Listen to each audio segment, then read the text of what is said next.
ሰላም ቤተሰቦች እንዴት ቆያችሁ? ዛሬም በቀጣይ ቪዲዮ ተመልሻለሁ ማለት ነው። በመጀመሪያ ቪዲዮ የመጀመሪያ ፊደሎች ነው እዚህ ጋር ያሉትን የአማርኛ ፊደላት ሁሉንም የመጀመሪያ ፊደሎችን በእነዚህ ክፍል አይተናል። አሁን ደግሞ የምናየው ምንድነው? ሁለተኛ ፊደሎችን ዛሬ እናያለን። ይሄው ሁለተኛ ፊደሎች ከታች አሉ፣ እነዚህ ፊደሎች ማለት ነው። እነዚህ በሙሉ ሁለተኛ ፊደሎች ናቸው እናያለን። ከየት ነው የወጡት? ከዚህ ነው የወጡት። ሁለተኛ ፊደሎች በሙሉ ከዚህ ነው የወጡት። በደንብ ነግሬያቸዋለሁ በመጀመሪያው ቪዲዮ። ፊደሎችን በተለይ የአንደኛ ፊደሎችን ወደ ታች ማንበብ በጣም አስፈላጊ ነው ማለት ነው። የአማርኛ ፊደሎችን መጻፍ ማንበብ ለመቻል እዚህ ጋር ትኩረት መጀመሪያ ከሁሉም በፊት እዚህ ጋር ትኩረት አድርጉ። የመጀመሪያ ፊደሎችን ለያችሁ ማለት ደግሞ አንዱን ፊደል ወደ ጎን ማንበብ አይከብዳችሁም። አሁን ለምሳሌ ቺኛቱ ፊደል መ እንደሆነች ካወቃችሁ ወደ ጎን ማንበብ አይከብዳችሁም ማለት ነው። መ ሙ ሚ ማ ሜ ም ሞ።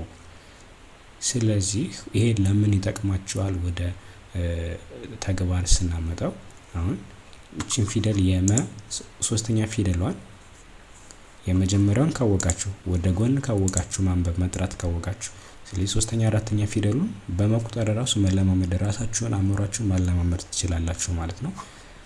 ለዛ እንዲጠቅማችሁ ስለዚህ ምንድነው ማድረግ ያለብን? ይሄ ሁለተኛ ፊደሎችን ወደ ታች ማንበብ እንለማመዳለን ማለት ነው በዚህ ቪዲዮ ከኔ ጋር። ስለዚህ እነዚህን ቪዲዮዎች አሁን ሁለተኛ ፊደሎችን እዚህ ጋር አውጥቻቸዋለሁ ለብቻ። የመጀመሪያ ፊደሎችን ከላይ ማየት ትችላላችሁ በመጀመሪያው ቪዲዮ። አሁን ሁለተኛ ቪዲዮን እዚህ ጋር አቀርብላችኋለሁ ማለት ነው።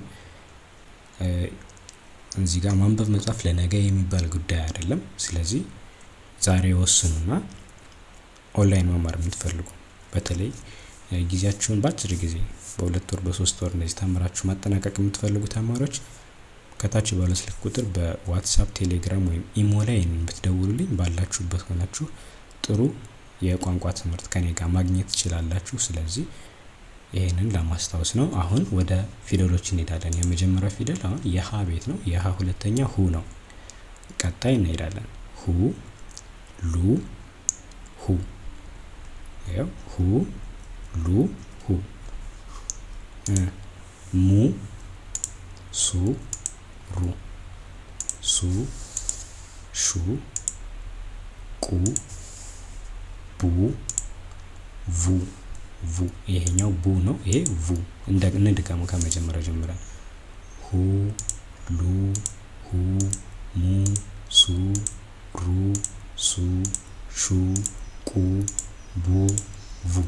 በጣም አሪፍ። ሲነበቡ እነዚህን ይመስላሉ ማለት ነው።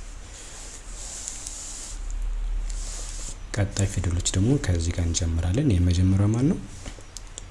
የተ ሁለተኛ ፊደል ቱ ነች አይደል? ቱ። ስለዚህ እንቀጥላለን። ቹ ቱ ቹ ሁ ኑ ኑ ኡ ኩ ሁ ው ኡ ዙ ዡ። እንደግማለን አንድ ጊዜ ቱ ቹ ሁ ኑ ኑ ኡ ኩ ሁ ው ኡ ዙ ዡ። እነዚህን ይመስላሉ ማለት ነው። እሺ ቀጣይ ደግሞ እዚህ ጋር እንጀምራለን። ሶስተኛው ላይ ማለት ነው። የመጀመሪያው የየ ፊደል ሁለተኛ ፊደል ዩ ዩ ዱ ጁ ጉ ጡ ጩ ጡ ጹ ጹ። እነዚህ ሁለቶቹ ተመሳሳይ ናቸው። ጹ ጹ ፉ ፑ። እሺ እንደግማለን። አሁን ዩ ዱ ጁ